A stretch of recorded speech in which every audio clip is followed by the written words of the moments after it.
Ako ang inyong Lolo Paet at ito ang aking kwento. Magka-alas 12 ng tanghaling tapat ay nasa tindahan ni Aling Nena si Micaela.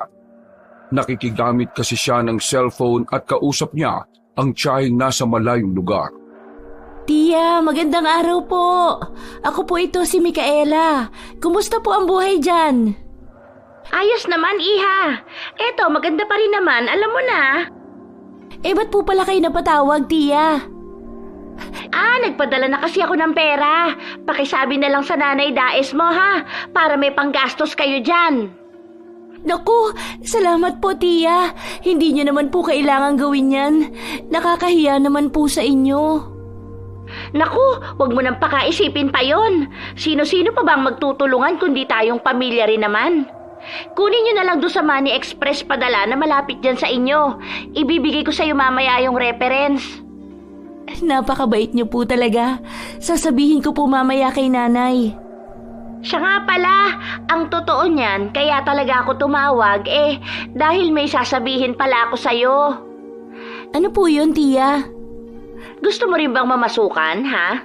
Yung kapitbahay kasi ng amo ko, nagpapahanap ng bagong tindera sa meat store nila. Yung meat store nasa tapat lang mismo ng village. 15,000 daw ang sahod sa isang buwan. Libre na lahat, pati pagkain. Talaga po? Ay, oo. Ang gusto kasi ng kapitbahay ng amo ko taga-probinsya raw. Dahil mas madali silang turuan at hindi mareklamo. Dahil sanay sa gawaing bahay. Pero hindi ka naman maglilinis ng bahay.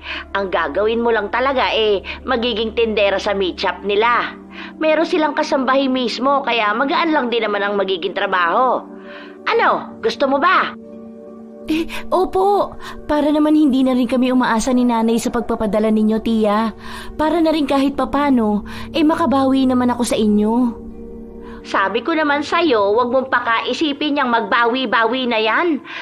Ang mahalaga, maitaguyod natin ang pamilya natin sa marangal na paraan. Kung handa ka na sasabihin ko na agad doon sa kapitbahay namin para makapagpadala na sa'yo ng pamasahe papunta rito. Opo, Tia. Handang-handa na ako. Ibabalita ko po agad kay nanay at siguradong matutuwa yun. Ay, sige! At huwag mo rin kalimutan yung pagpunta sa remittance para makuha ang pinadala ko. Sige na't manananghalian na. Ikumusta mo na lang ako sa nanay Daes mo, ha? Mag-iingat kayo dyan. See you soon! Salamat din po, Tia. Ingat din po kayo dyan. See you soon din po. Pagkababa ng telepono, ay kaagad ngang na-receive ni Micaela ang reference number. Matapos siyang magbayad kay Aling Nena, ay nagtungo na nga kaagad siya sa remittance na nasa palengke para kunin ang padala ng tiyahin. Nang ma-receive na ang pera, ay bumili siya kaagad ng pangangailangan nila sa bahay. Siya na rin naman kasi ang pinag-handle ng ina sa tuwing magpapadala ng pera ang tiyahin. Pag-uwi ng bahay, ay sinabi niya nga kagad kay Nanay Daes na nagpadala na ng pera si Tia Soledad. Ikinuwento niya rin ang tungkol sa plano niyang pamamasukan na rekomendasyon din ng tiyahin. Hindi naman tumanggi si Nanay Daes dahil may tiwala naman siya, lalo na at kapitbahay lang naman ang kapatid niya ang papasukan ni Micaela. Kaya kinabukasan ay muling tinawagan ng dalaga ang tiyahin at sinabi nga nito na ayos na ang lahat. Naghihintay na lang sila ng senyales para makapagbiyahe na siya papuntang Maynila. Nasabi ko na kay Sir Armando Jose. Yun yung pangalan na magiging amo mo. Magpapadala na siya ng pera pero maghintay-hintay ka lang daw ng ilang araw dahil medyo abala daw sila ngayon. Sige po, Tia. Wala pong problema. Excited na po ako makita kayo at makapunta dyan. Nako, Micaela, sinasabi ko sa'yo mag-e-enjoy ka rito. Baka nga hindi mo na maisip na umuwi dyan sa atin Kaya po pala, Tia, halos ayaw niyo nang bumalik dito Hindi naman sa ayaw. Alam mo naman na mahirap ang buhay natin dyan. Kaya mas okay na ako dito. At ikaw rin kapag nandito ka na. Mag-ipon-ipon ka ng pera habang nagpapadala sa nanay mo para meron ding matira para sa sarili mo. Gagawin ko po yan, Tia. Salamat po sa paalala. Ay, siya nga pala, Micaela. May chika pala ako sa'yo. Chika? Ibig sabihin, chismis. yung magiging amo mo, si Sir Armando Jose.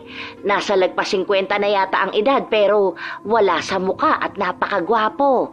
Mistisuhin siya at ang alam ko, wala na yung asawa. Malay mo lang, alam mo na. Tia naman, huwag niyo sabihing irereto niyo pa ako ron ha. Kapag ganyan, hindi na po ako tutuloy. Gaga, hindi kita irereto doon. Ang sinasabi ko, baka meron siyang anak na gwapo. Doon ka magpaligaw. Tia naman. Eto naman, napakahina ng sense of humor. Binibiro lang kita. Hindi ko pa kasi nakikita yung ibang kapamilya nun. Kaya kung makakita ka ron sa kanila ng gwapo, ireto mo, kuntsahin mo, ha? Kahit kailan po talaga kayo, Tia Soledad. O siya, sige na at magtutuloy na ako ng paglalabada. Babalitaan kita kapag magpapadala na si Sir Armando Jose. Mag-ingat kayo dyan palagi. Pagka-drop call ay nagpasalamat ulit ang dalaga kay Aling Nena at masaya siyang umuwi ng bahay para ibalita sa ina ang magandang balita. Pagsapit nga ng ilang araw ay nagpadala na ulit ng pera si Tia Soledad at bumili na rin ng tiket ni Micaela. Mabilis lang ang naging proseso at nagbiyahe na nga kaagad ang dalaga papuntang Luzon. Makalipas ang ilang oras, sobrang manghangaan ng dalaga pagkakita sa bahay ng magiging bago niyang amo, ang businessman na si Armando Jose. Dahil sa laking probinsya at ito lang din ang una niyang pagkakataong makakita ng mga magagarang bahay, kaya halos mapangangan na lang siya sa mga nakikita. Sa katunayan, ay sa airport pa lang, matapos sunduin ni Tia Soledad ay tuwang-tuwa na si Micaela pagkakita sa mga naglalakihang gusali ng kamay nilaan. Nagbiyahe pa sila ng higit 2 oras pa sa may silang Cavite dahil doon sa isang executive village na ninirahan ang kanilang mga amo. Medyo nagulat pa nga ang dalaga dahil akala niya pagbaba ng eroplano ay malapit na lang roon ang kanilang pupuntahan. Pero hindi pa pala. Nasulit naman niya ang biyahe at hindi talaga siya natulog. Aliw na aliw kasi siya sa magagandang tanawin na hindi niya nakikita sa kanilang probinsya. Huminga ng malalim ang dalaga bago muling humarap sa magarang bahay. Pagkalaon ay inilipat niya ang hila-hilang maleta sa kanyang harapan bago muling lingunin ng tiyahin na nagsalita ulit.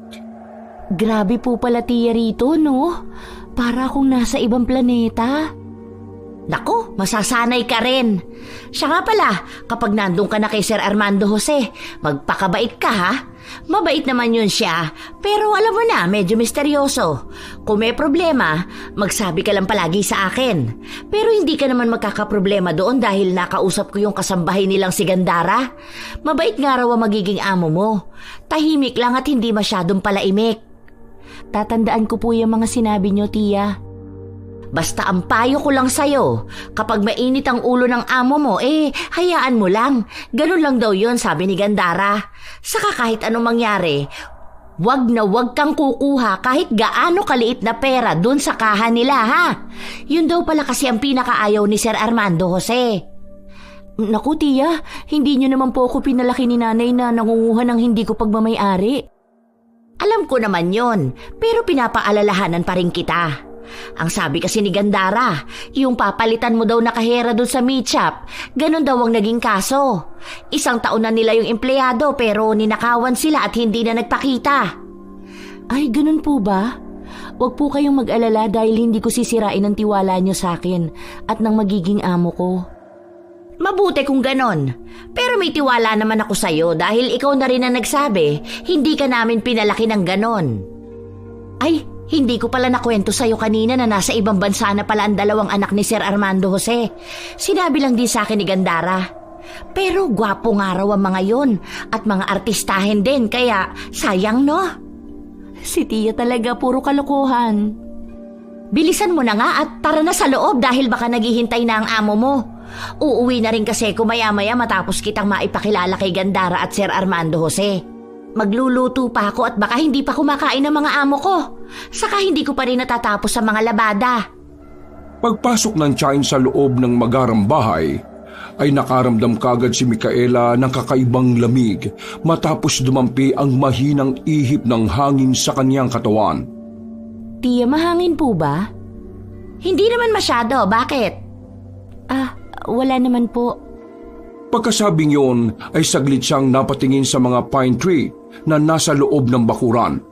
At nagtaka siya dahil hindi naman gumagalaw ang mga ito. Nang mapadako ang tingin niya sa ikatlong pine tree na siyang pinakadulo at papunta na sa likuran ng bahay, ay saglit siyang natigilan matapos makita ang babaeng nakatayo roon. Magandang itsura ng nasabing dalaga. Malamlam ang mata. Nakaputing damit na medyo naninilaw na nakapaldang itim. Makinis ang balat pero halatang maputla. Tila malungkot ang mga mata ng dalaga nang makatitigan niya ito ng ilang segundo bago maglakad papunta sa likod ng bahay. Dahil doon ay binalingan na ng dalaga ang tiyahin. Itatanong niya pa sana kung sino yung babae pero sinalubong na sila ng may katabaang matandang ginang na tinawag nga ni Tia Soledad na Gandara. Napabulong na lang tuloy si Micaela sa sarili matapos makita ang nasabing kasambahay. Akala ko naman bata pa yung Gandara. Parang kasing edad na yata yan ng lola ko. Matapos makipagkumustahan ay sinamahan na nga sila ni Gandara papasok sa loob. Ngumiti lang ng tipid si Micaela bago sila tuluyang pumasok sa loob ng bahay. Kung saan ay naabutan nga nila si Sir Armando Jose na nakaupo sa isang magarang sofa. Namangha na naman ang dalagang probinsyana pagkakita sa interior design ng loob ng bahay.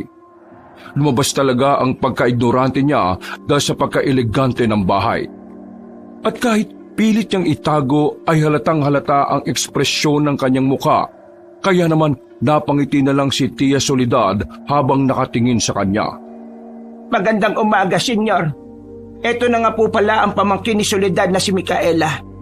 Pasensya na, medyo natagalan sila dahil mabigat daw ang daloy ng trapiko sa kamay nilaan.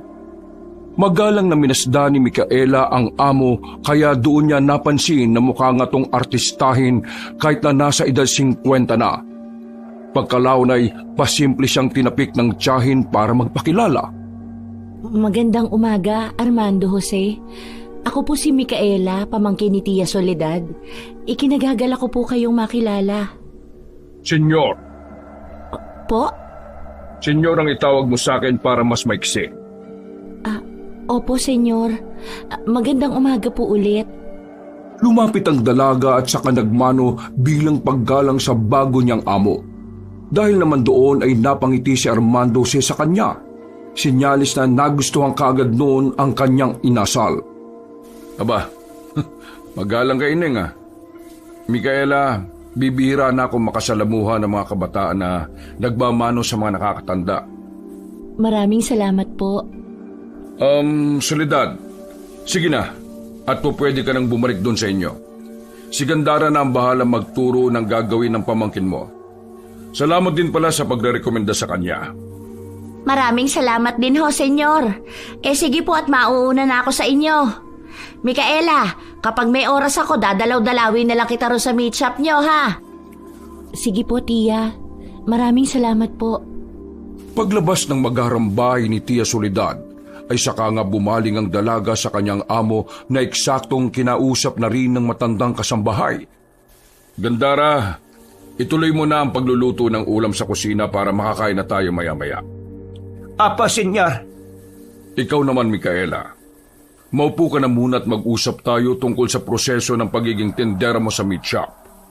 Pagkaalis ni Gandara ay kaagad naisip ni Micaela ang babaeng nakita niya kanina na pumunta sa likod bahay. Hindi niya rin alam kung bakit bigla na lang sumagi yon sa isip niya. Kaya bahagya niyang sinundan ng tingin ng matandang kasambahay habang napapabulong sa sarili. Ilan kaya sila ritong kasambahay? Nang makaupo na siya sa malambot na sofa, ay nagsimula na rin magtanong sa kanya ang amo.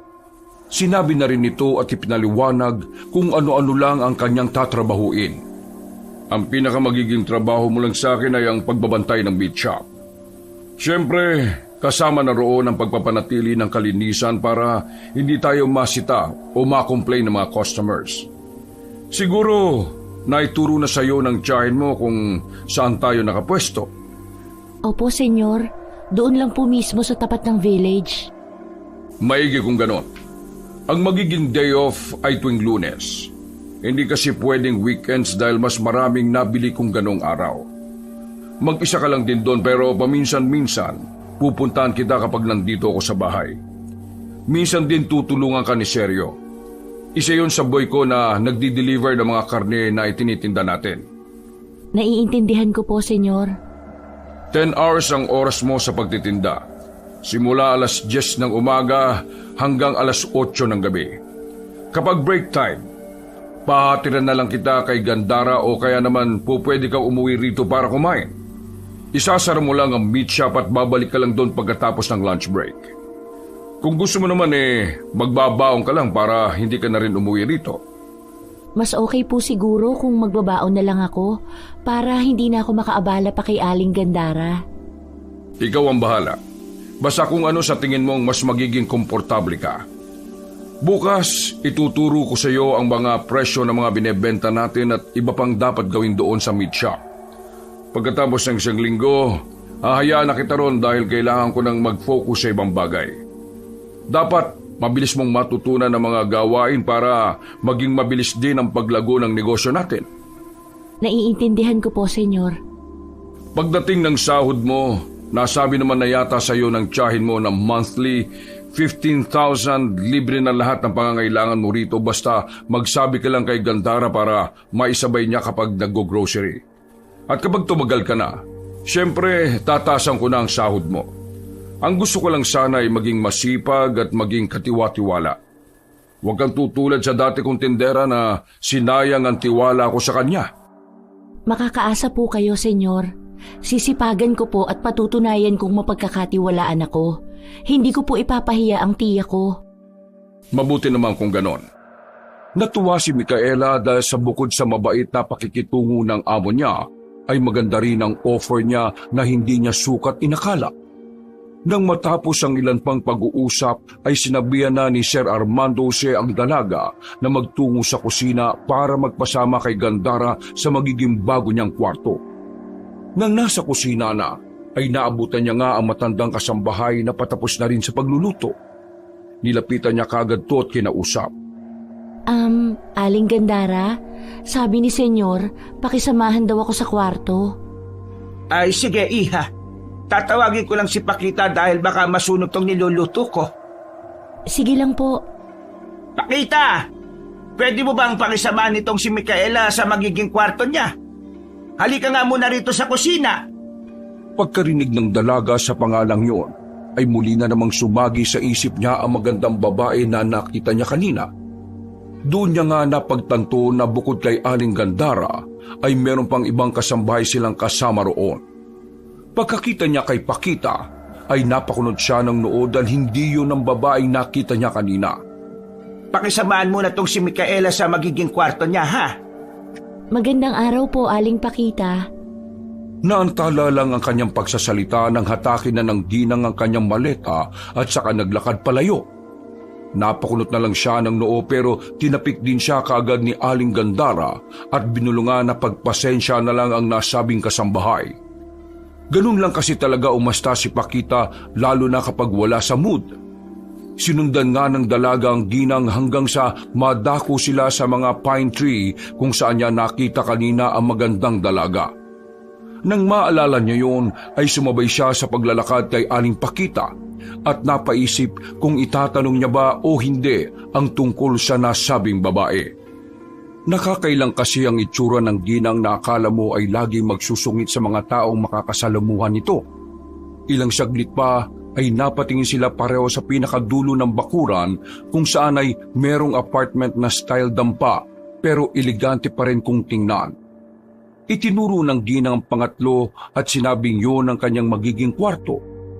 Napangat kilay na lang si Micaela dahil hindi niya sukat akalain na solo-solo pala sila ng magiging silid. Noong namasukan din kasi siya sa kanilang probinsya, halos magsiksikan sila ng 3 kasambahay sa isang maliit na kwarto. Kaya ganun na lang ang tuwa niya dahil meron siyang sariling tulugan. Pagdating nila sa nasabing kubo, ay kaagad binuksan ni Aling Pakita ang pinto at tumambad nga sa paningin nila ang mabango at malinis na silid na meron pa ring sariling banyo. Ipinaliwanag ng ginang na nilinis na niya ang buong silid at sinabihan na rin siya na panatilihing malinis yun dahil ayaw ng kanilang amo na marumi ang mga kwarto. Maraming salamat po at susundin ko po ang mga sinabi niyo, Aling Pakita.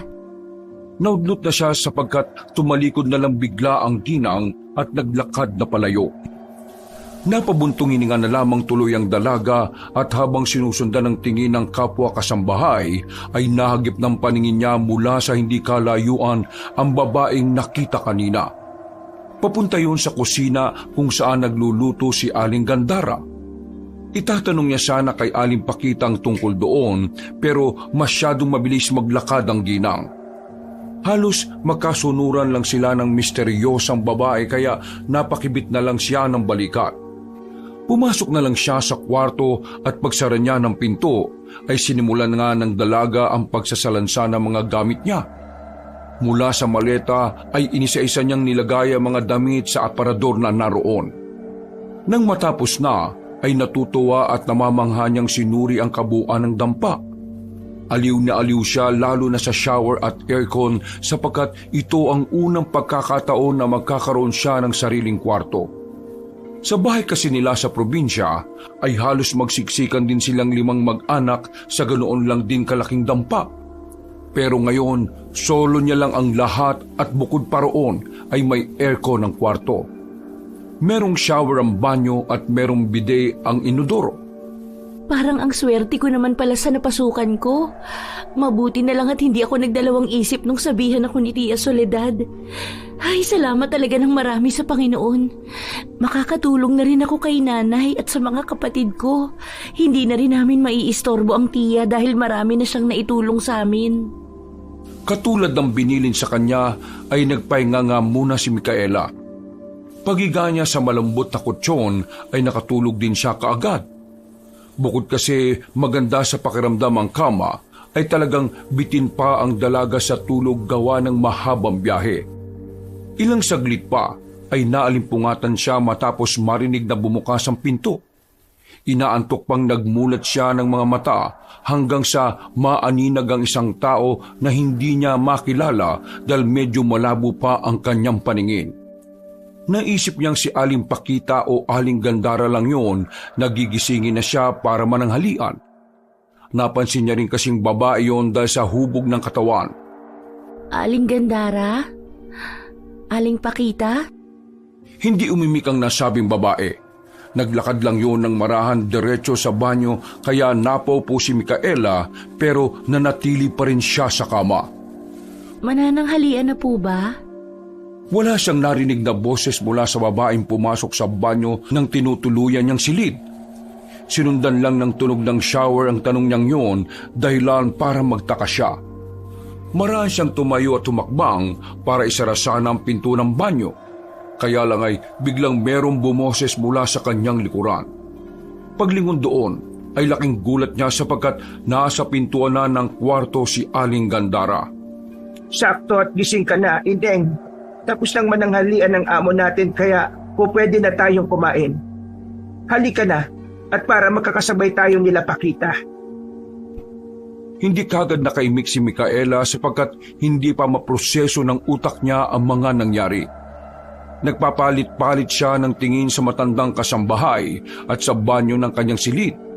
Hanggang sa pagkalaon ay mabilis siyang humakbang at sumilip sa loob ng banyo. Doon nga ay nakita niya na walang kahit na sinong tao roon at sadyang nakabukas lang ang shower. Hindi niya maintindihan kung ano ang mararamdaman dahil hindi niya talaga maipaliwanag ang nangyari. Napaisip tuloy siya ng malalim habang pilit na pinoproseso sa kanyang utak ang mga naganap. Guni-guni ko lang ba yun? Ineng, natulala ka na dyan at pabulong-bulong ka pa. Tara na, baka maubusan tayo ni Pakita ng ulam. Malakas pa naman kumain yon at walang pakialam sa mga kasama niya. Sige po, Aling Gandara. Tara na po. Habang naglalakad sila papuntang dirty kitchen, ay inisip-isip pa rin ng dalaga ang nangyari kanina. Hindi niya kasi sigurado sa sarili kung namamalikmata lang siya dala ng antok o totoong nga ba ang mga naganap. Eksakto 1:00 ng tanghali ay sabay-sabay na kumain silang 3 kasambahay. Masaya sina Aling Gandara at Micaela habang nagpapalitan ng mga kwentong kung ano-ano, habang si Aling Pakita naman ay napakatahimik lang.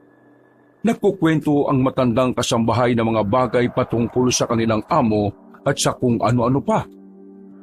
At dahil sa wala pa namang gagawin pagkatapos mananghalian, ay lumalim ng lumalim ang kwentuhan nila hanggang sa hindi sinasadyang mapag-usapan ang pinalitang tindera ni Micaela na si Megan.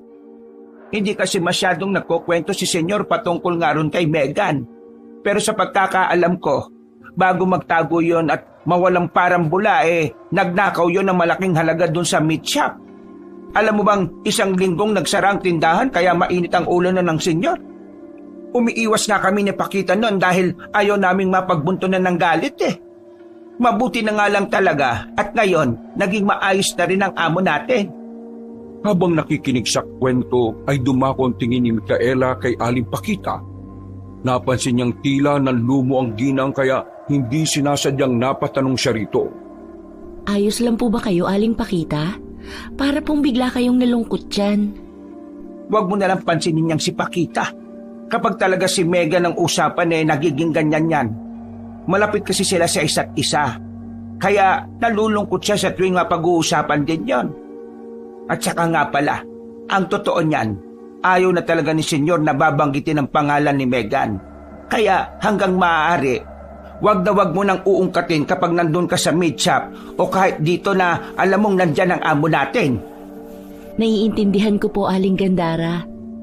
Pagkatapos kumain ay nagsimula na silang magsalansa ng kanilang mga pinagkainan. Si Micaela naman ay bigla na lang naalala ang nakitang magandang dalaga kanina, kaya bigla ulit siyang napatanong kay Aling Gandara. Nasaan po pala yung isa pang kasambahay? Ba't hindi po natin kasabay kumain, Aling Gandara?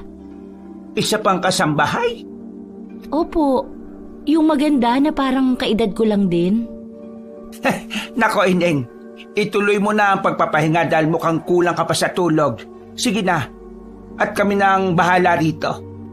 Napakunot na lang ng noo ang dalaga pero tinulungan niya pa rin si Aling Gandara at hindi na siya nag-usisa muna patungkol sa isa pang kasambahay. Pagkatapos nila sa gawain ay iginala na nga muna ni Aling Gandara si Micaela sa palibot ng bahay. Doon nga napag-alaman ng dalaga na dati palang 2 magkatabing bahay yon kaya ganun na lang din kalawak. Nang mabili ng kanilang among katabing lupa, ay tinanggal nila ang pader at pinag-iba ang bahay. Doon na itinayo ang hindi kalakihang swimming pool. Sa gilid ay merong open area billiard club at sa pinakadulo naman ay nakatayo ang isang tila maliit na kapilya na may altara sa pinakagitna. Grabe po pala kayaman ng mga amo natin, no, Aling Gandara? Ano po bang trabaho ni Senyor Armando Jose? Noon pa man meat shop na talaga ang negosyo ni na Senyor.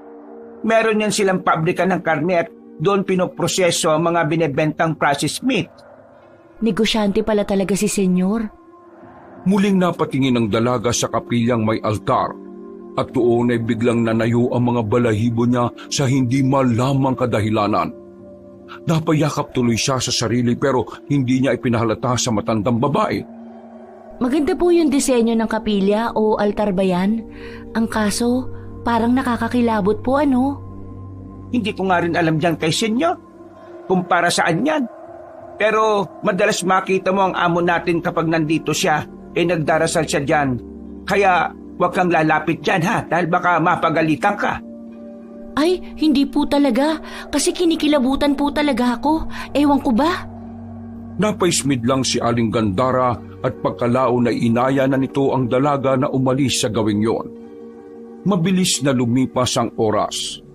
Pagsapit ng gabi, matapos makapaghapunan ay muling kinausap si Micaela ni Senyor Armando Jose.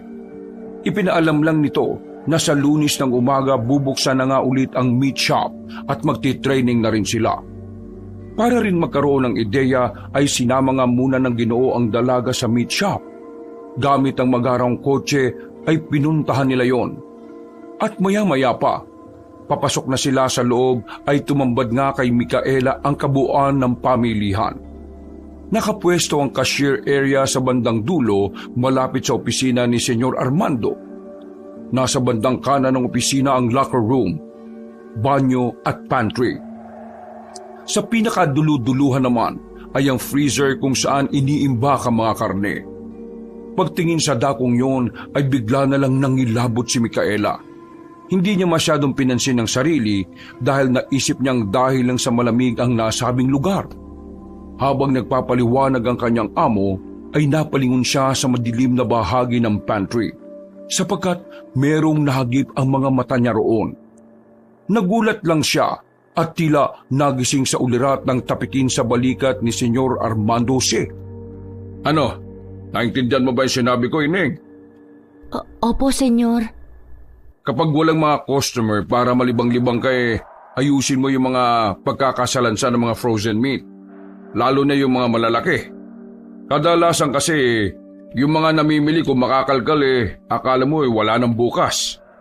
Hindi mo naman sila pwedeng sitahin dahil customer is always right. Naiintindihan ko po, senyor. Kapag dating mo naman sa umaga, mag-map ka muna bago ka magbukas ng meat shop. Dapat malinis saka amoy mabangong lugar at hindi malansa para balik-balikan tayo ng mga customers. Tangulang ng tango si Micaela habang pasulyap-sulyap sa bandang pantry sapagkat nandun pa rin ang kung anong anino na kanina pa niya nakikita. Nang nasa tapat na sila mismo ng frozen room at nang buksan na ni Senyor Armando siyang ilaw sa banda roon ay lumiwanag na rin ang pantry area. Nakahinga ang dalaga ng maluwag dahil ang nakikita niyang tila imahe ng isang tao ay karatula lang pala ng isang tao na iminomodel ang kanilang frozen meat. Etong pantry, pwede ka na magluto dyan dahil meron naman induction stove saka may mga gamit dyan. Kung sakaling magluluto ka ng frozen goods natin, libre naman yon pero ire-record mo para maisama sa inventory. Ayaw ko rin ng makalat dito ha. Tapos, yung mga tubig natin kapag naubos, may number dyan na tatawagan mo para makapag-order ka. Nandyan lahat sa bandang cashier yung mga phone number na mga dapat tawagan kapag may kailangan ka specifically. Kasama na yung phone number doon sa bahay. Okay po, senyor. Yun lang naman. Sa Lunes ko na ituturo sa iyo yung pricing. Mas maganda kasi na may customer na tayo para at least nakasaba ka na kagad dahil mas madali mo lang makakabisa o magagamay. Huwag ka mag-alala. Madali lang naman ang trabaho mo rito. Muling humawak si Senyor Armando C. sa bagong tindera at sa pagkakataong yon ay may pagpisil na yon kaya napatingin ng dalaga sa kanya.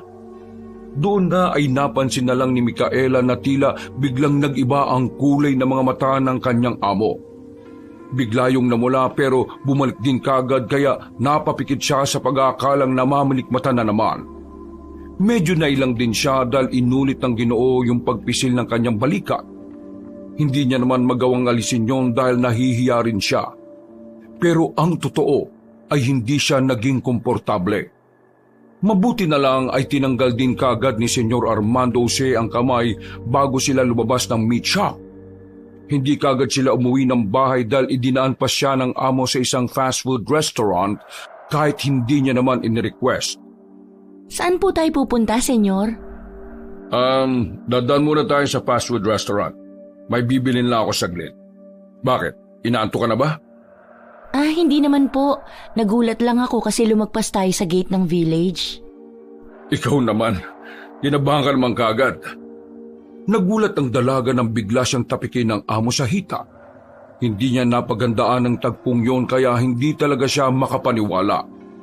Mabilis na dumalo yung kilabot sa buong pagkatao ni Micaela. Pero nang makitang tila para bang wala lang yon kay Senyor Armando C., ay pinilit niyang ikalma ang sarili. Nag-isip siya na magandang bagay sa halip na negatibo. Siguro, ganito lang talaga kumilo si sir. Bibilang ko lang kayo ng burger nila Gandar at Makita. Pero kung gusto mo ng spaghetti, i-order din kita. Hindi na po, senyor. Okay na po sa akin ang burger. Okay, sige. Hindi ka ba mahilig sa spaghetti? Hindi po, senyor. Alam mo, para kang yung anak kong babae. Hindi rin yun mahilig sa spaghetti. Mas gusto nun ng pansit. Ako rin po. Mas nakasanayan ko po kasing kumain ng pansit dahil bukod sa mura yon, pampahaba raw ng buhay. Natawa lang ang Ginoo dahil sa sinabing yon ng dalagang tindera. Habang hinihintay nila ang order, ay nagmuni-muni na naman tuloy si Micaela at binawi ang maruming bagay na naiisip kanina. Kaya pala gano'n na lang umasta si Sir. Nakikita niya pala ang anak niyang babae sa akin. Wala naman pala akong dapat ipag-alala. Ilang saglit pa nga, nang makuha na nila ang order ay bumalik na ang sasakyan at nang mapadaan sila sa meat shop, napalingon ulit doon si Micaela. Kitang-kita ng dalawang mga mata niya ang isang imahe ng babae na nakatayo mismo sa tapat ng main entrance. Pagdaan ng sasakyan sa kabilang lane ay nawala na lang na parang bula ang di makilalang babae. Pagkatapos noon ay pinanayuan na lang si Micaela ng balahibo nang hindi niya rin namamalayan. Isinantabi niya na lang ulit ang tungkol dito dahil naiisip niyang dahil lang yon sa lamig ng aircon ng kotse. Pagpasok nila sa main entrance ng village ay sinulyapan niya ulit ang meat shop pero hindi na talaga niya nakita ang nasabing babae. Makalipas ang ilang minuto, nang nasa loob na sila ng magarang bahay, pagbaba ng sasakyan ay inabot kagad ni Senyor Armando siya ang paper bag na may lamang mga burger at french fries. Pagkatapos noon, ay nauna nang pumasok ang Ginoo sa loob habang siya naman ay kinakandado na ang gate. Nang masigurong nakalak na nga ang gate, ay hindi niya sinasadyang napatingin ng dalaga sa kinaroroonan ng swimming pool. Kita kasi yon mula sa kanyang pwesto pati na rin ang kapilyang may altar na nasa pinakadulo. Eksaktong pagdako ng tingin niya roon, ay meron silang napansin na tila tumalamsik sa tubig. Kaya maraan siyang nagpunta roon para masipat kung ano ang nahulog sa swimming pool na siyang dahilan ng pagtilamsik ng tubig doon. Subalit, nakakailang hakbang pa lang siya nang maaninag niya na parabang merong lumalangoy mula sa swimming pool. May naliligo pa ng ganitong oras na pagkalamig-lamig? Sino naman kaya yun? Si Aling Gandara o si Aling Pakita? O yung hindi ko pa nakikilalang isa pang kasambahay? Nagsimple lang siya ng silip doon para hindi masabing nagmamatsyag siya kung sakaling meron na talagang naliligo ng ganong oras sa swimming pool. Pagkaahon ng kung sino ay mabilis siyang tumakbo papunta sa magarang kotse ng amo at nagtago. Pagkatapos ay muli siyang sumilip at doon na nga ay nakita niya ang babaeng una niyang nasipat sa pine tree kaninang umaga. Siya yung nakita ko kaninang umaga. Sino ba siya? Siya ba yung sinasabi ni Senyor na babaeng anak? Sabi ni Tia Soledad, lahat daw ng anak ng amo ko nasa ibang bansa na. Ipinagpatuloy niya ang pagmamasid sa babae na tila hindi alintana ang lamig ng gabi.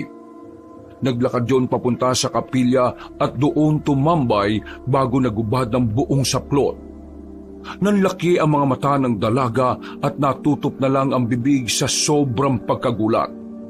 Kahit na babae kasi siya, ay ngayon lang din siya nakakita ng kapwa dalaga na hubot-hubat. Naasiwa siya dahil hindi naman siya sanay ng ganon. Diyos ko po, ang mga babae talaga rito parang mga pakawala. Kahit tumagal ako rito ng ilang taon, hindi ako magiging ganyan. Napapasign of the cross pa siya habang patuloy na nililingon ng misteryosang babae na nagpapaikot-ikot na sa kapilya habang sumasayaw-sayaw. Habang patuloy ang lihim niyang pagmamasid, ay bigla na lang siya ulit pinanayuan ng balahibo. Tila ba may kung anong malamig na presensya na parabang yumakap sa kanya kasunod ng mainhing pagbulong ng kung sino na parabang sumabay lang sa hangin. Umalis ka na rito. Sa isang iglap ay nawala sa isip niya ang nakitang hubad na babae. Napalitan ito kagad ng kilabot kaya dali-dali siyang umalis sa lugar na yon at nagtungo na sa dirty kitchen kung saan naabutan sina Aling Gandara at Aling Pakita na nagkukwentuhan. Wala sa sarili niyang inabot ang paper bag na may lamang burger at french fries. Habang napapakunot noo siyang pinagmasdan ng dalawang ginang. Para ka nakakita ng multo dyan, Ineng. Po, ano ho kasi, Aling Gandara? Wala naman po. Nilamig lang ako sa labas. Ano pala tong daladala mo? Dumaan po kami ni Senyor sa fast food restaurant, tapos bumili siya ng burger at french fries para sa atin. Aba, mukhang nagustuhan ka kagad ng senyor Mukha nga po eh. Sabi niya kasi, nakikita niya raw yung anak niyang babae sa akin. Nagkatinginan sina Aling Gandara at Aling Pakita na sabay pang napakunot ng noo. Nang mapansin niyo ng dalaga ay inusisa na naman tuloy niya ang dalawa. Bakit po? Wala namang anak na babayang senyor sa pagkakaalam ko Dalawa lang ang anak niya na mga mistiso at artistahin, sina Sir Pancho at Sir Gustavo. Yun po ang sabi niya kanina eh. Baka ang tinutukoy niya ang apo niya kay Senyor Pancho na si Marimar. Ganun po ba? Baka nga po, siguro. Ay, salamat nga pala rito sa pa-burger at pa-french fries. Ay, siya nga pala. Kumusta ang pagpunta niyo sa meat shop? Okay naman ba? Okay naman po. Naituro na ni Senyor Armando yung mga dapat gawin doon, maliban na lang po sa presyuhan. Ang sabi niya kasi sa akin, sa Lunes na raw niya yun ituturo kapag may mga customer nang nabili. Mas madali ko raw po kasing matatandaan ang presyo kapag ganun. May punto ang senyor. Kasi ako, kahit ilang beses na akong naturuan dyan, hindi ko talaga makabisado Kahit tong si Pakita, hindi ba Pakita? Siguro dahil medyo may edad na kami kaya mahina na talaga pagdating sa pagmemorya na yan. At saka ayaw ko talaga ng mga numero na yan Ganun po ba? Oo, kaya nga nagpahanap si senyor Tapos mabuti na lang at nakausap ko yung Tia Soledad mo. Tapos ayun, nairekomenda ka nga niya. Kaya galingan mo iha Dahil kapag natuwa lalo sa iyo ang amo natin baka taasan niya kagad ang sweldo mo. Huwag po kayong mag-alala, pagbubutihan ko po talaga ang pagtatrabaho ko. Hindi ko sasayangin ang oportunidad na to para na rin makatulong sa nanay at sa mga kapatid ko po sa probinsya. Tama yan. Gawin mong inspirasyon ng pamilya mo at huwag kang tutulad sa alam mo na. Makakaasa po kayo. O siya, tama na muna ang pag-uusap natin. Kukunin ko na tong burger at french fries Magsitulog na rin kayo lalo na ikaw Pakita dahil maaga pa tayong gigising bukas. Dahil sa usapan nilang yon, ay nawala na sa isip ni Micaela ang nakitang misteryosang babae kanina dun sa swimming pool na nagubad at nagsasasayaw sa kapilya. Isa-isa na nga silang nagtungo sa kani-kanilang mga silid dahil hating gabi na rin. Hindi masyadong nakatulog ang dalaga ng unang gabi niya sa magarang bahay na yon. Namamahay kasi siya at tila nanibago siya sa malaking silid. Maya't maya siyang nagigising dahil sa mga kaluskos at sa tuwing napapatingin siya sa pinto ay parabang may nagpupumilit na bumukas noon. Ilang gabi niyang naranasan ng ganon at bukod doon ay malaking palaisipan din sa kanya ang misteryosang babae na pasulput-sulput niyang nakikita. Hindi naman niya magawang may tanong sa mga kasamang tungkol doon dahil nga sa naging abala na ang lahat. Sumapit na nga ang Lunes at sa unang araw niya sa pagtitinda sa meat shop ay naging matagumpay naman. Natuwa ng gusto si Senyor Armando Jose sapagkat napakadali niyang turuan. Nagustuhan din siya ng ilang mga customers dahil nga bukod sa magalang, mabait at maganda. Mabilis din siyang kumilos na nakakasatisfy ng mga mamimili. Wala kasing kaarte-arte sa katawan si Micaela kaya madali nitong nagagampanan ang trabaho.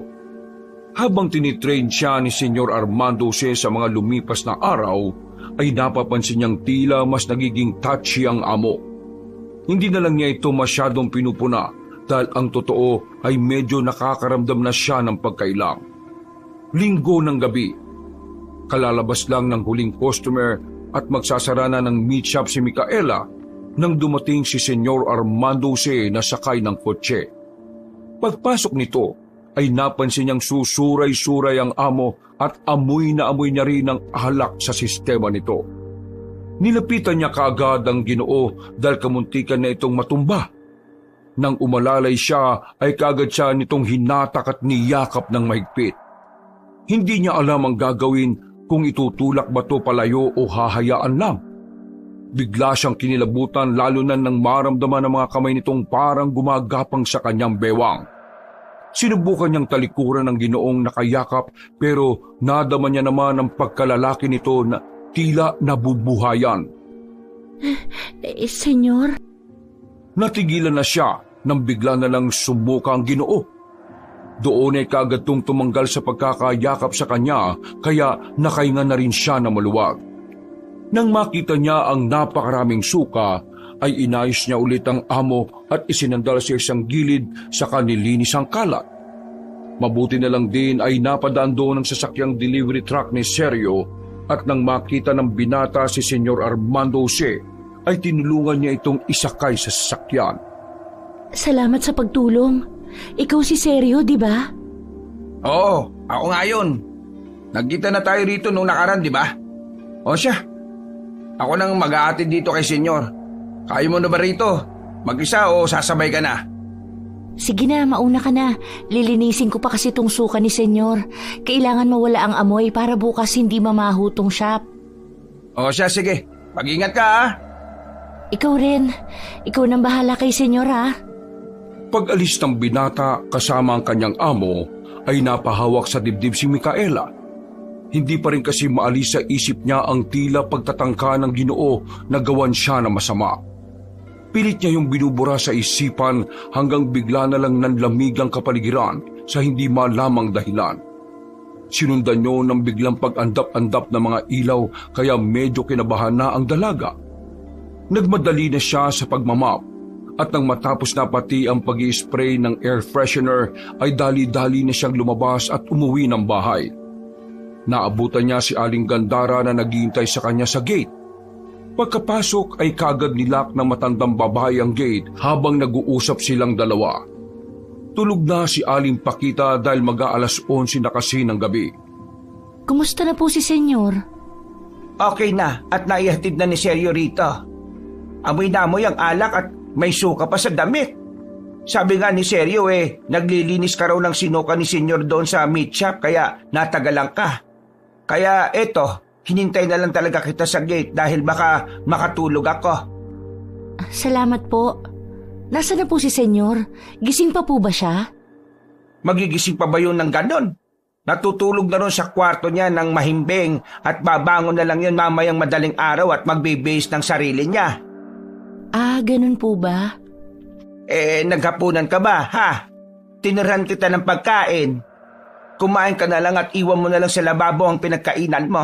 Ako nang bahalang maghugas mamayang madaling araw. Matutulog na rin ako, ha? Maaga pang gising namin mamaya di pa kita dahil pupunta kami sa pamilihang bayan. Good night po. Salamat sa paghihintay sa akin at pasensya na rin po sa abala. Matulog ka na rin. At dahil wala ka naman pasok bukas kahit anong oras ka magising pwede. At pwede ka rin magala-gala. Wala naman po akong gagalaan dahil wala naman akong alam na lugar dito. Siguro pupuntahan ko na lang po bukas ang Tia Soledad para kumustahin. Mainam din niyang naisip mo. Kaya lang hindi ka rin po pwede magtagal doon sa kanila dahil bukod sa abala rin ng tiyahin mo medyo istrikto ang amo niya kumpara dito kay Senyor. Biglang napaismid ang dalaga dahil naalala na naman niya ang tila pagtatangkang paghahasa sa kanya ni Senyor Armando Jose. Napabulong tuloy siya nang wala sa oras. Mas okay na ang strikto kaysa naman sa pagiging simpleng manyakis. May sinasabi ka ba, Eden? Wala naman po, Aling Gandara.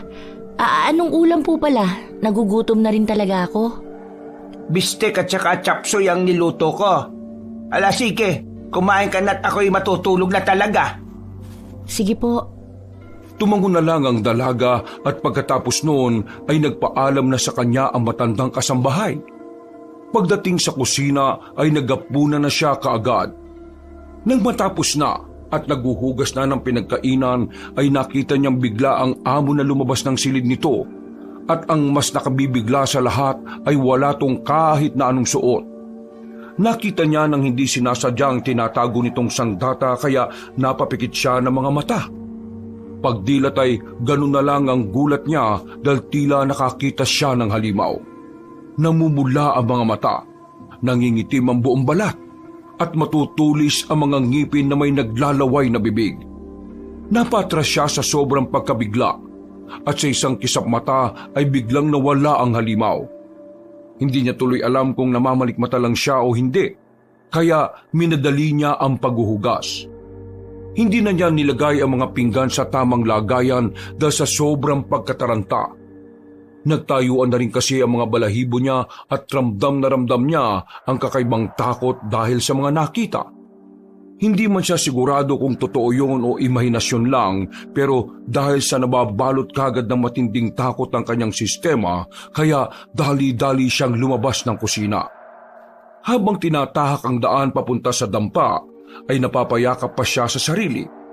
Takot na takot pa rin siya at tila maiiyak na, pero sinikap niyang tibayan ang loob.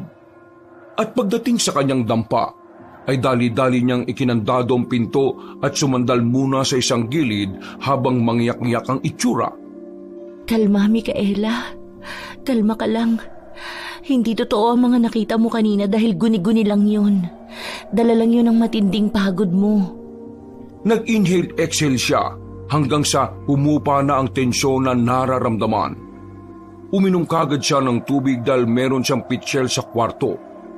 Pagkatapos ay muli siyang napahawak sa dibdib habang iniisip ang nakita kanina. Si Senyor ba talaga yung nakita kong nakahubad kanina? Pati yung halimaw o aswang? Grabe naman yung pagod ko ngayon. Ang pangit ng epekto. Pagkapatay ng dalaga sa switch ng ilaw, ay isinalampak na niya ang sarili sa malambot na kama. Seryoso siyang napatitig sa kisame habang iniisip ang kalagayan ng kanyang mga mahal sa buhay sa probinsya. Hindi niya rin alam kung bakit bigla na lang sumagi sa isipan niya ang nanay Dais pati ang mga kapatid niya. Napadasal na lang tuloy siya matapos maalala ang mga mahal sa buhay. Lord, sana po ayos lang ang nanay Dais ko, pati ang aking mga kapatid. Ikaw na po ang bahala na magbantay sa kanila. Sa'yo ko na po sila ipinagkakatiwala, pati ang buhay ng aking tiya Soledad, na palaging tumutulong sa amin nang walang hinihinging kapalit. Pagkalooban mo pa siya ng kalakasan at ilayo sa anumang sakit o anumang masasama. Sa iyo po ang kapurihan, sa pangalan ng Diyos Ama, Diyos Anak at Diyos Espiritu Santo. Amen. Pagkatapos ng panalangin, pagpikit ng mga mata niya, ay mabilis din siyang nakatulog dahil sa pagod sa maghapon. Nakatulong din ang napakakomportabling higaan kumpara noong nasa probinsya pa siya. Nasa lumang banig ay nakikipagditgitan pa sa mga kapatid at naghahati-hati rin sa lumang kumot. Pasado 12:30 ng madaling araw, ang mahimbing na tulog ni Micaela ay nabulabog matapos siyang maalimpungatan. Narinig niya kasi na parang may nagpupumilit na namang nagbukas ng pinto ng kanyang kwarto katulad nitong mga nakalipas na araw. Tatayo na sana siya para sumilip sa peephole, subalit bigla na lang bumukas ng malakas ang pinto ng kanyang silid. Napabangon siya at napatingin sa pintuan, subalit nanatili lang siya sa kama. Kumukusot-kusot din siya ng mga mata habang napapakamot ng ulo. Punong-puno ng pagtataka niyang pinagmasdan ng pinto. Bigla lang itong bumukas. Nakakandado kasi yon at wala namang malakas na hangin o kung sinong sisipa sa labas, kaya imposible talaga mangyari na bubukas na lang ng kusa ang pinto. Paanong biglang bumukas ang pinto? Anong Natigilan siya sa pagsasalita matapos mahagip ng paningin ng babaeng nakita niyang naliligo sa swimming pool noong nakaraang gabi. Mula sa hindi kalayuan ay nakatayo lang yun sa labas at malungkot na nakatingin sa kanya. Sino ka? Biglang naglakad ang babae palayo, kaya umalis siya sa higaan at patakbong nagtungo sa pintuan para sundan niyo ng tingin. Kahit kinukutuban ng hindi maganda, dahil mas nangibabaw ang pagka-curious kaya kinumpronta niya pa rin ang misteryosang babae. Sino ka ba? Ha? Multo ka ba o ano? Hindi siya pinansin na magandang dalaga. Naglakad lang to hanggang sa marating ang mga pine tree papunta sa parking area. Nalilito man sa mga nangyayari ay hindi na rin nakatiis pa si Micaela. Lumabas siya ng dampa Sinundan ng babae hanggang sa makarating din siya sa parking area. Nang nandun na, ay hindi na niya nakita ang hinahanap. Tanging ang sasakyan ni Senyor Armando Sinalang ang nandoon kaya iginala niya ang tingin. Pagkalaon ay natanaw niya ang binibini sa kabilang dulo ng swimming pool. Basang-basa ang katawan nito at walang kahit na anong suot kaya bagyang nagulat na naman si Micaela. Hala ka na, wala ka na namang saplot. Sino ka ba talaga? Ha? Naudlot na naman si Micaela sa pagsasalita dahil tinalikuran siya ng misteryosang dalaga.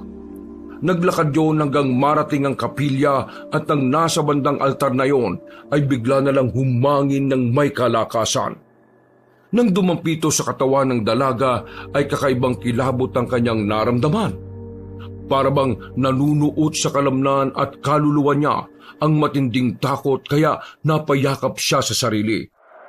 Mabilis din na gumapang ang lamig na yon sa buo niyang pagkatao kaya naramdaman niya ang bigat sa bandang batok maging sa pangangatog ng kanyang mga tuhod.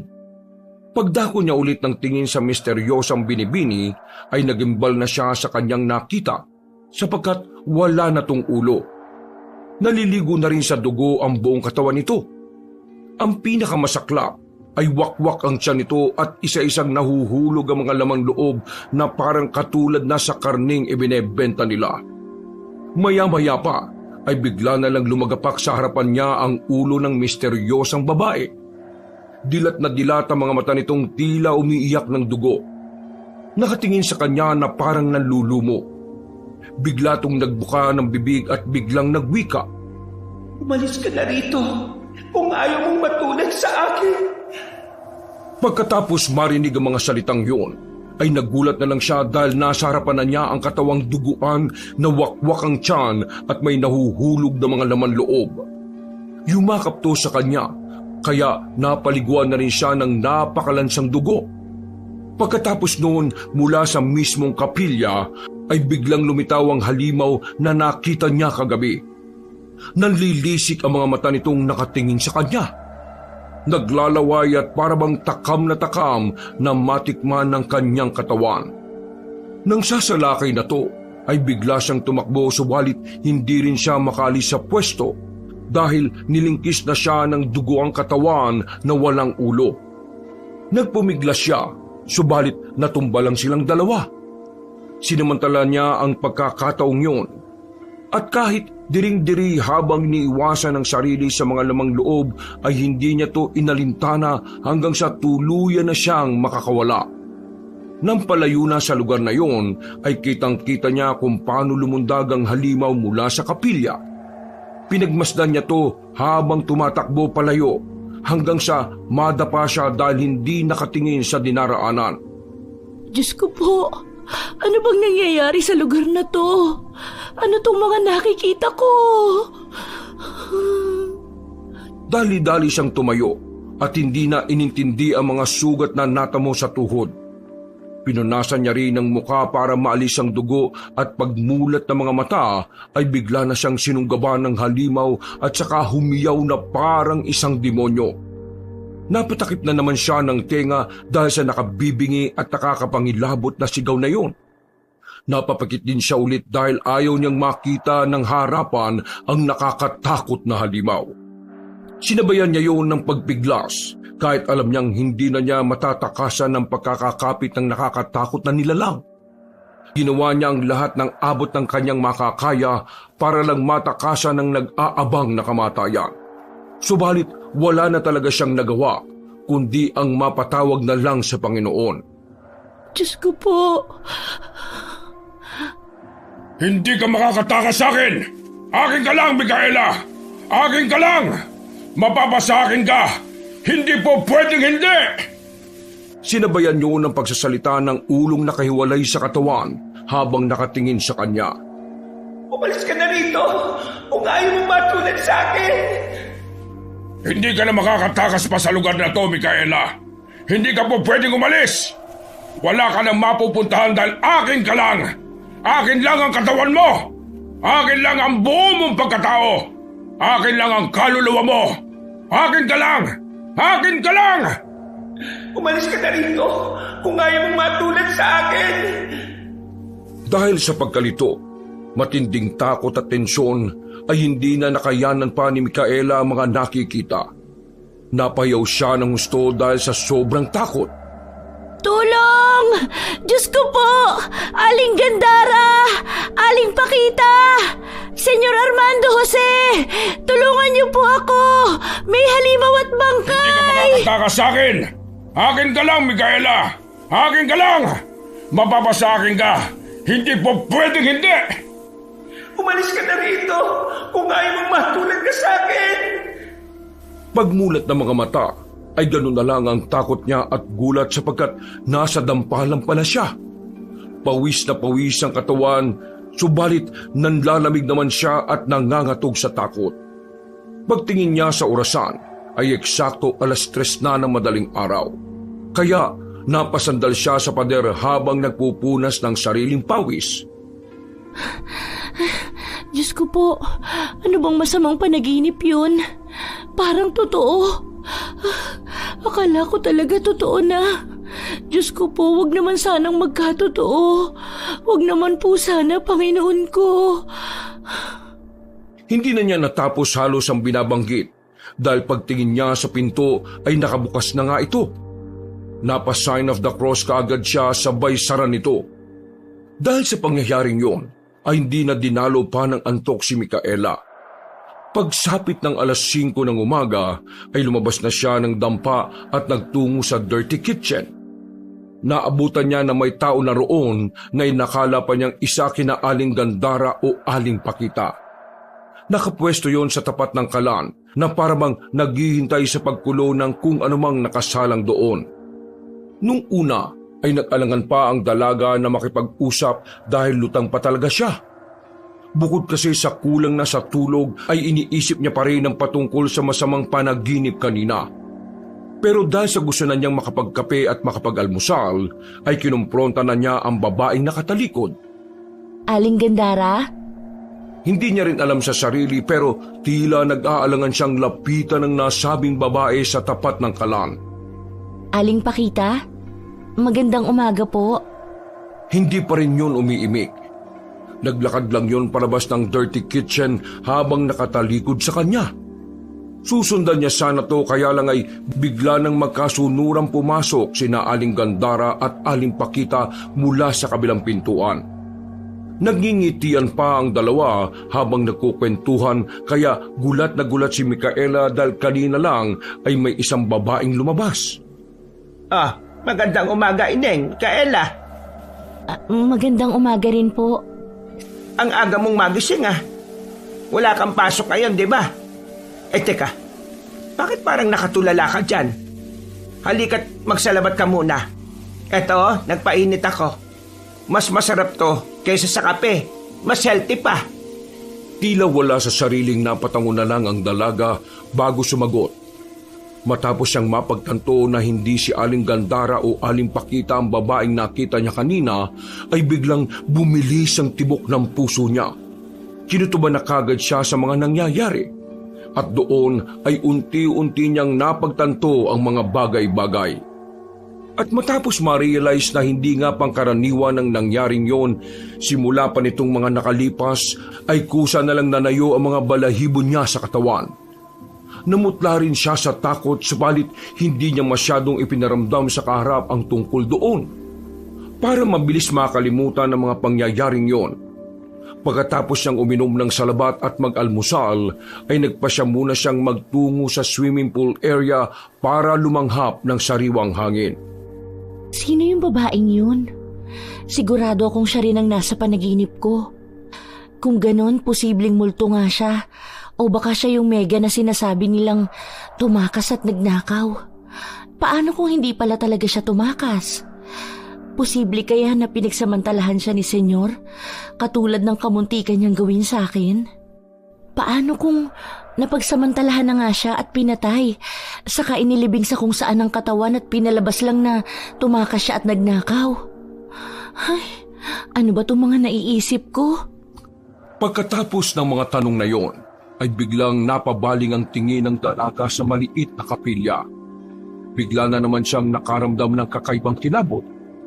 Kilabot na parabang merong hindi pangkaraniwang umaali-aligid.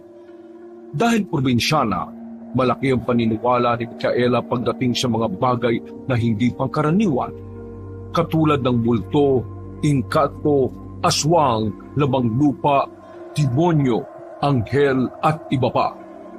Minsan na rin kasi siyang nakasaksi ng mga ganoong bagay sa kanilang lugar, lalo na ang mga lamang lupa at engkanto.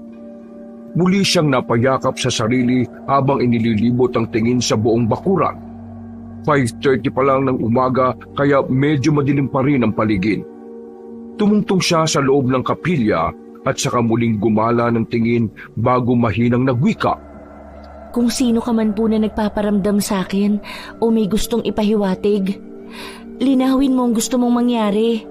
Huwag mo rin ako masyadong takutin dahil hindi ako matapang na babae. Pagkatapos sabihin ni Micaela mga yon, ay tila ba biglang huminto ang oras. Nabingi rin siya sa sobrang katahimikang namayani sa buong paligid. Pagkalaon ay mas tumindi ang malamig na presensya na kanyang nararamdaman.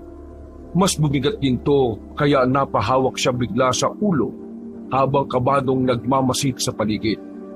Umalis ka na rito kung ayaw mong matulad sa akin. Nang marinig niya ang mga salitang yon, ay mas sumigpit ang pagyakap niya sa sarili habang idinagala ang paningin. At kahit nangingilabot, ay nilakasan niya ang loob para lang malaman ang totoo kung bakit tumihingi ng saklolo ang babae.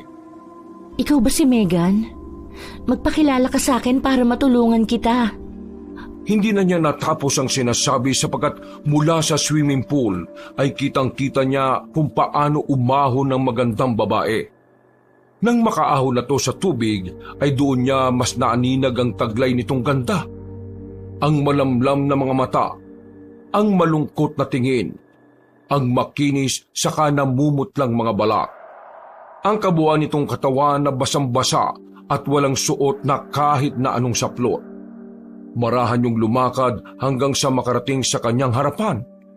Nang tila 1 pulgada na lang ang layo nila sa isa't isa, ay biglang napapikit si Micaela subalit napadilat din kaagad matapos siyang hawakan sa braso ng misteryosang kaluluwa ng magandang babae.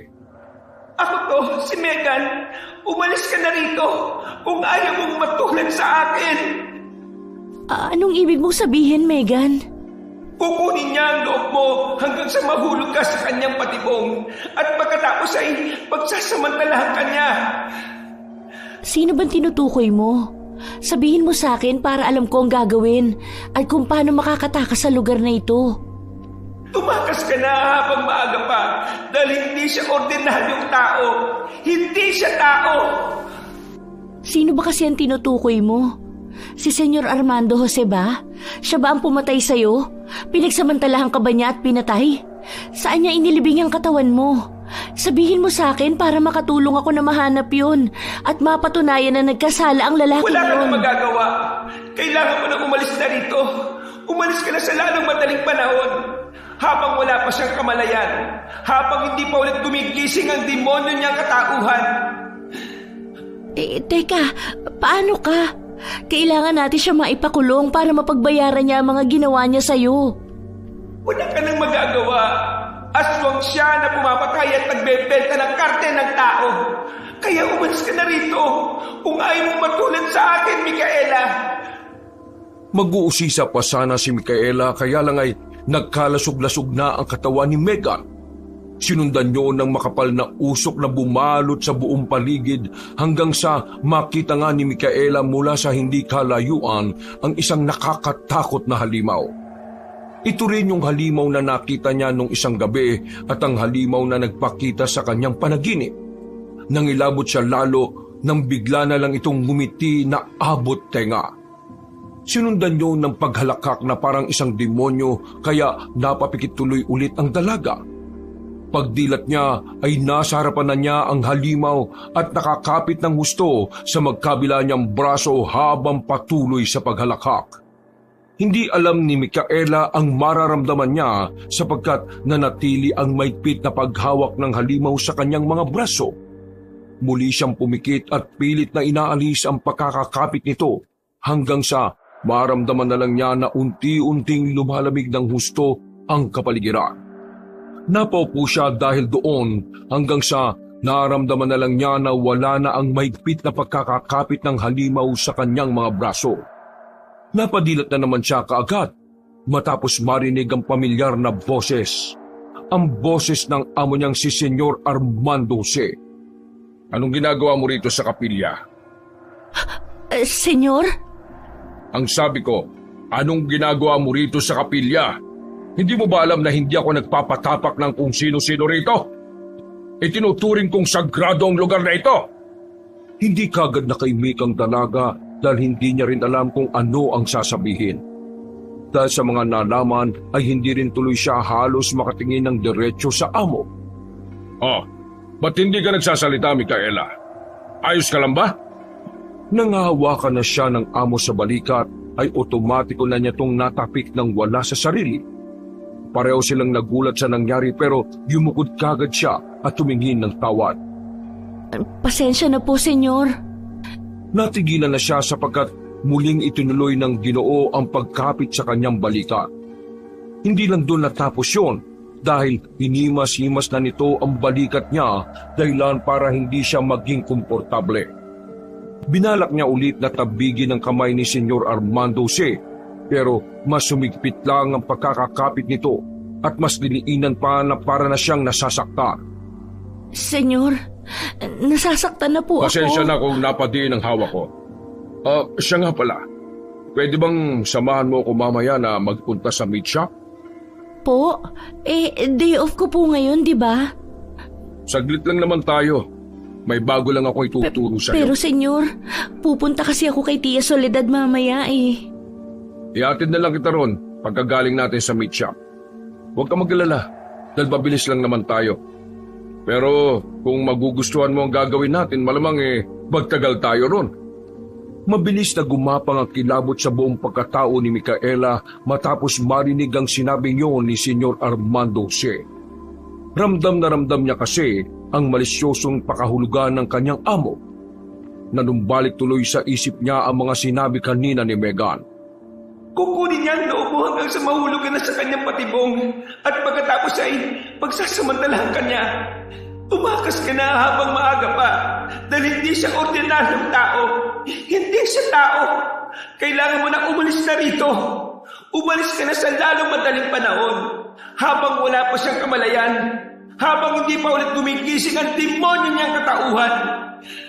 Wala kang magagawa.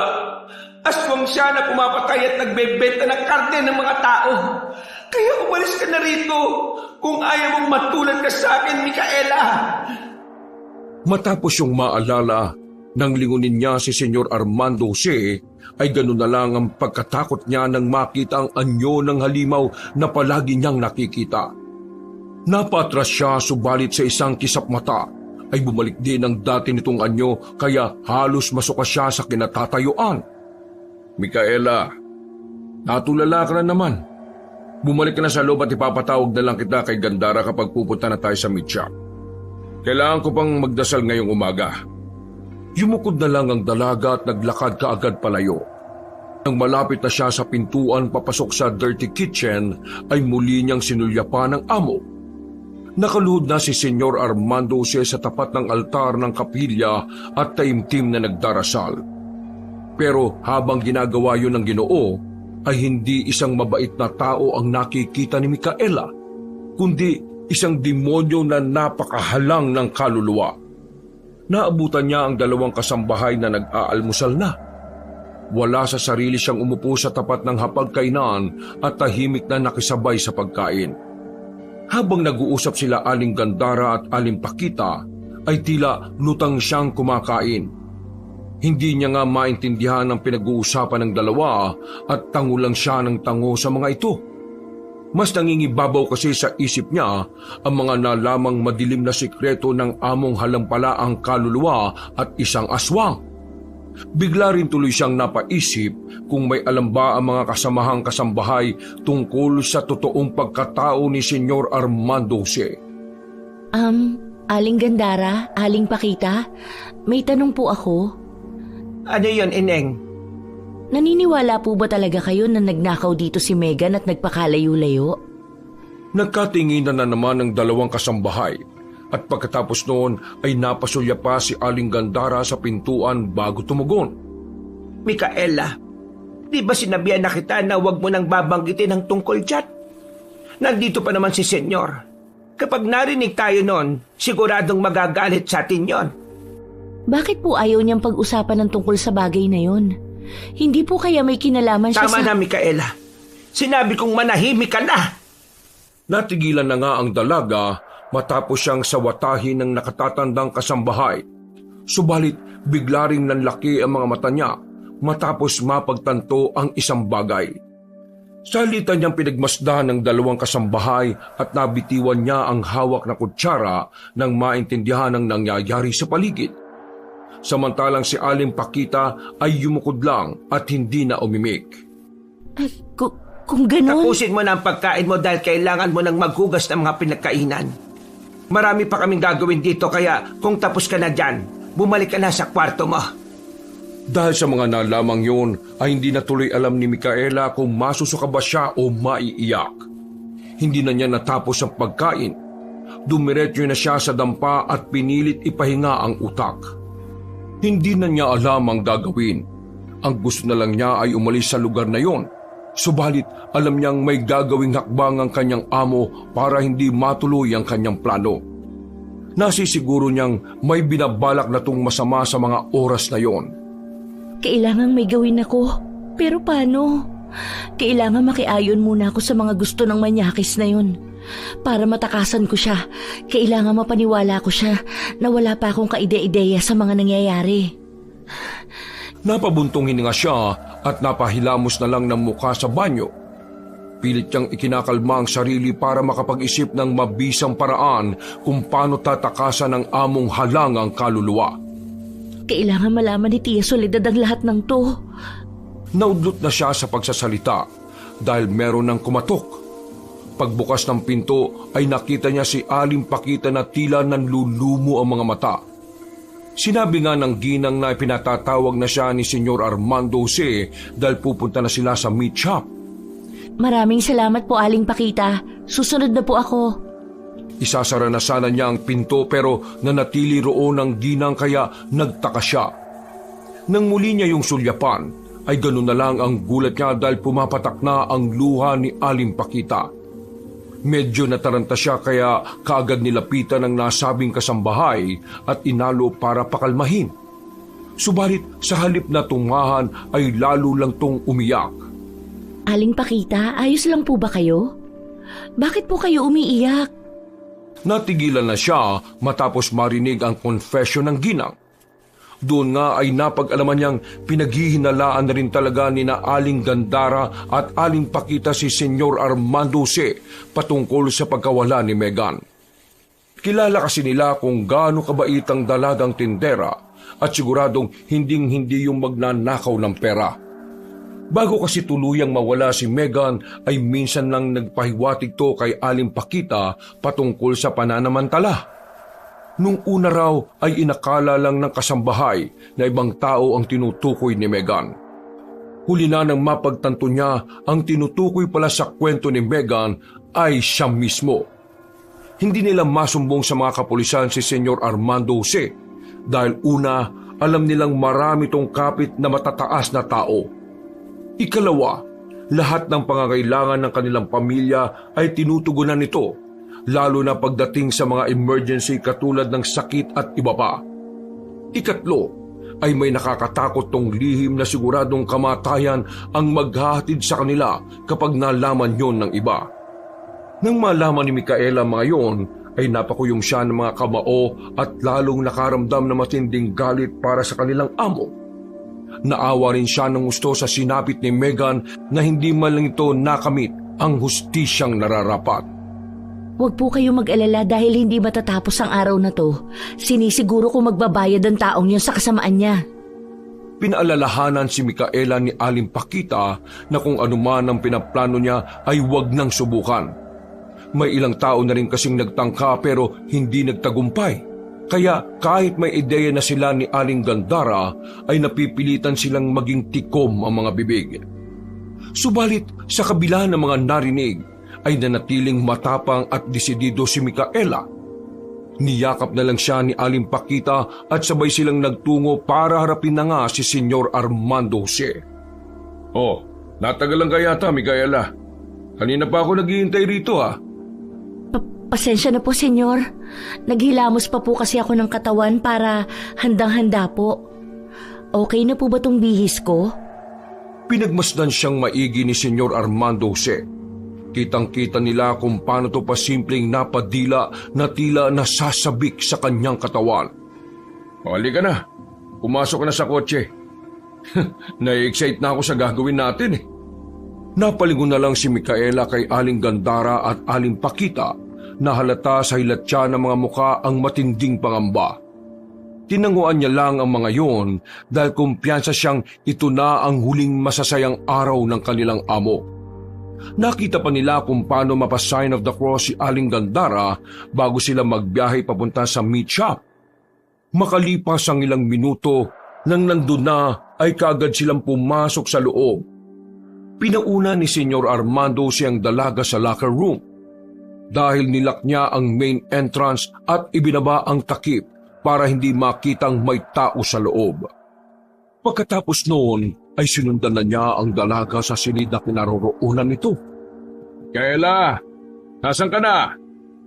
Nandito po, senyor, sa pantry. Uminom lang po ako ng tubig. Akala ko tinataguan mo na ako Bakit ko naman po gagawin yun? Oo nga no. Bakit nga ba? Inayos ng Ginoo ang suot na polo at saka ito niluwagan sa pamamagitan ng pagtanggal ng ilang butones. Napalunok naman ang dalaga sa takot sapagkat alam niyang nagsisimula na ang kahalayan ng kanyang amo. Hanggat maaari ay sinubukan niyang dumistansya rito para kung sakaling may gagawing mang masama sa kanya ay makakatakbo siya kaagad. Nilakasan na lang niya ang loob kahit hindi sigurado kung magiging epektibo nga ba ang naisip nilang plano kanina. Bago kasi umalis sa magarang bahay, ay kinausap niya sina Aling Gandara at Aling Pakita. Sinabi niya sa mga ito ang naisip niyang plano para tuluyan ang masukol ang walang hiya nilang amo.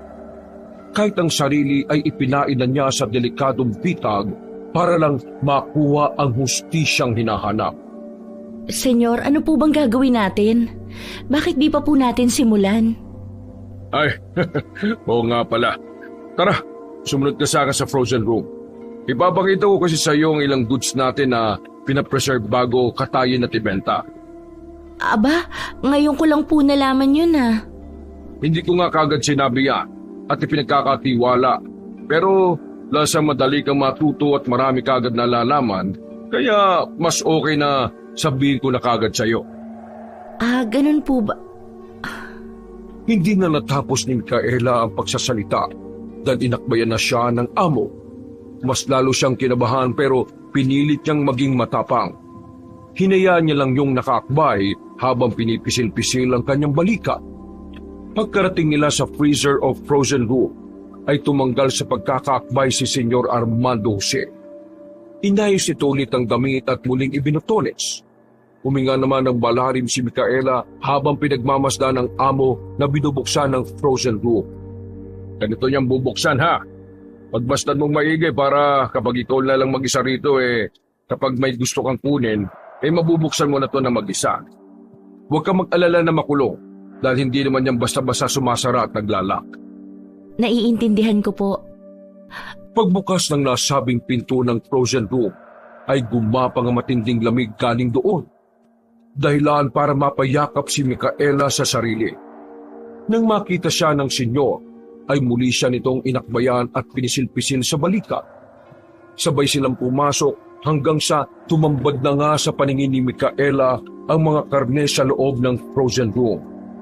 Nung una ay normal na karne lang ng buong baboy, manok at baka ang nakikita niya. Subalit nang mapadako ang tingin niya sa pinakadulong bahagi ng silid, ay ganun na lang ang pagkagulat niya sa nakita. May 3 katawan ng tao roon at isa na nga ang babaeng nagpapakita sa kanya sa magarang bahay. Natutup niya ang bibig sa sobrang pagkagulat dahil hindi niya inaasahan yun. Lalo na nang makita ang ulo ni Megan na nakahiwalay sa katawan nito. Dilat ang mga mata noon na nakabitin. Megan? Napatras siya subalit humigpit ang pagkakaakbay ni Senyor Armando Jose. Paglingon niya rito ay para na tong demonyo kung makatingin. Katulad ng inaasahan ko, kilala mo si Megan. Ibig sabihin nagpapakita rin siya sa'yo. Ilang beses ko lang itinataboy ang kaluluwa niya sa bahay ko pero matigas talaga siya. Pagkasabing yun ay kagad niyang itinulak si Micaela hanggang mabunggo ang dalaga sa mga karneng nakasabit. Alam mo ba, simula nang makita kita, sabik na sabik talaga akong matikmang ka eh. Kating-kating na tong si Junjun ko.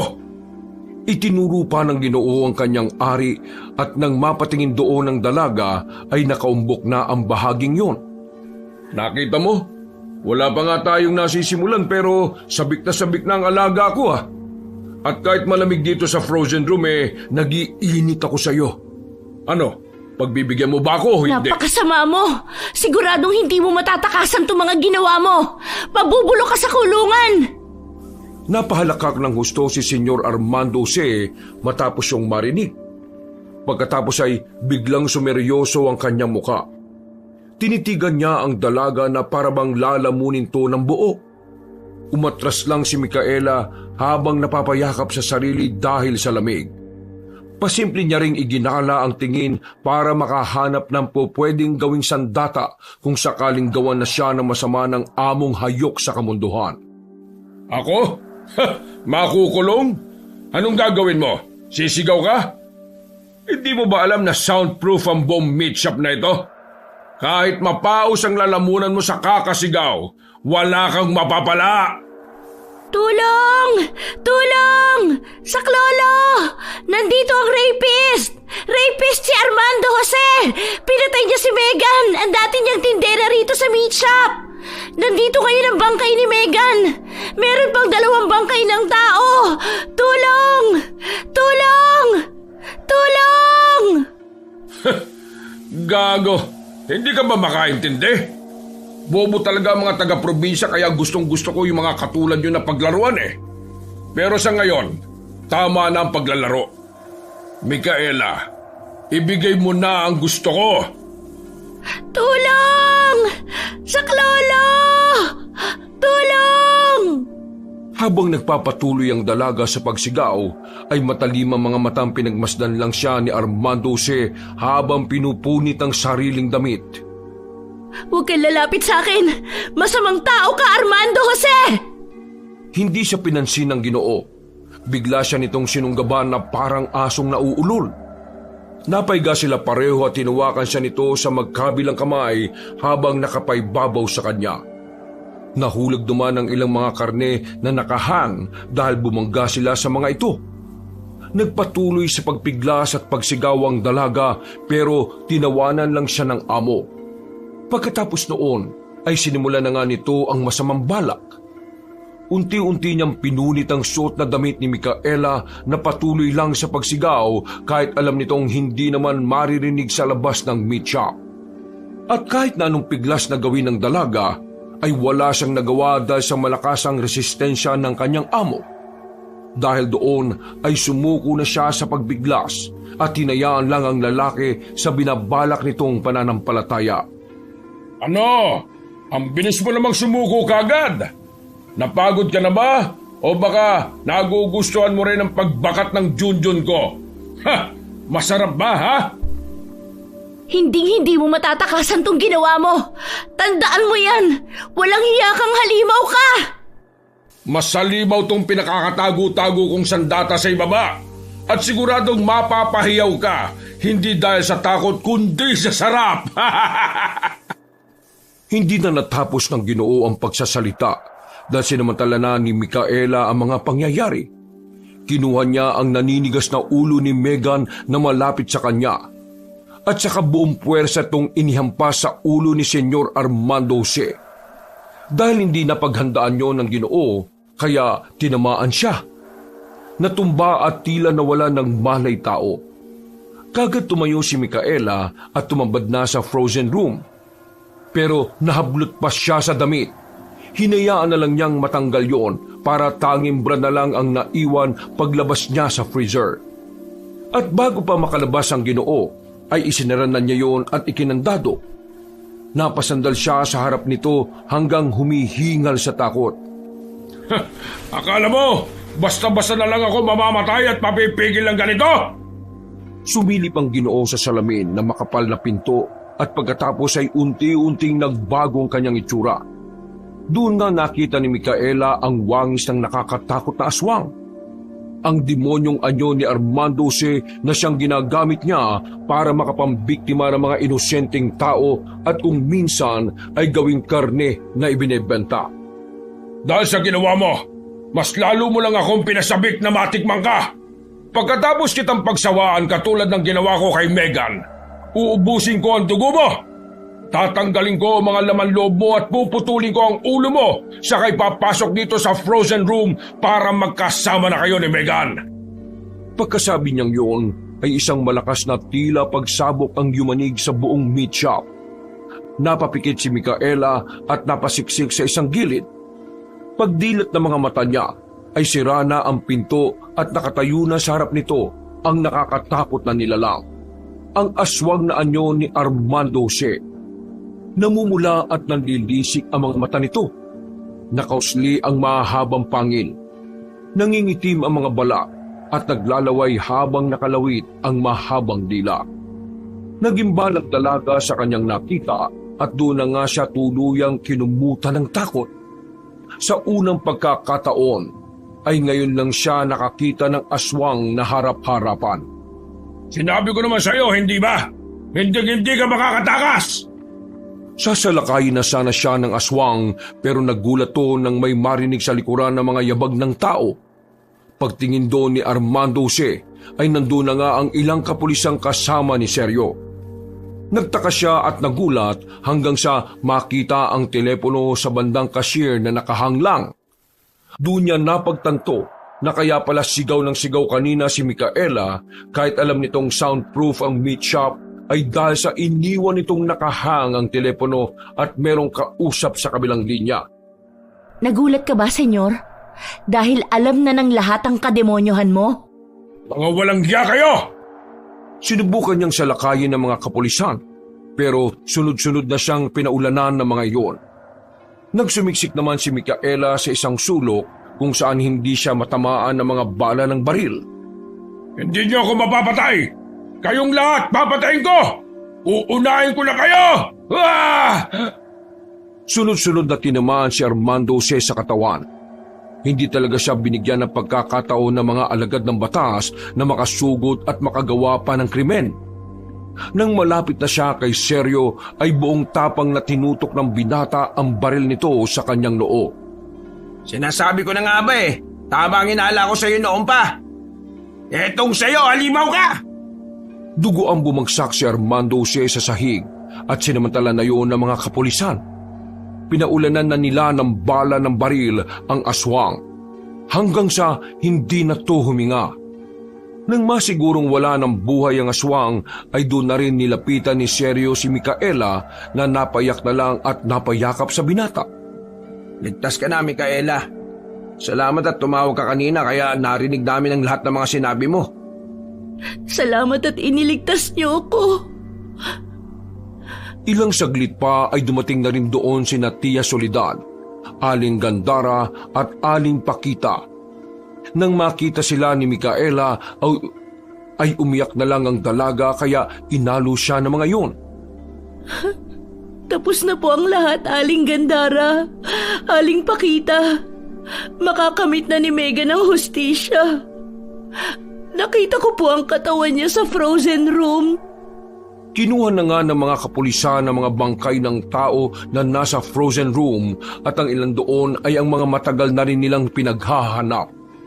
Dahil sa nalaman ni Tia Soledad ay labis ang pinagsisihan ng mga nangyari, kaya napayak din siya ng husto. Mabuti na lang ay inalo siya ng pamangkin at sinabing hindi nito kasalanan.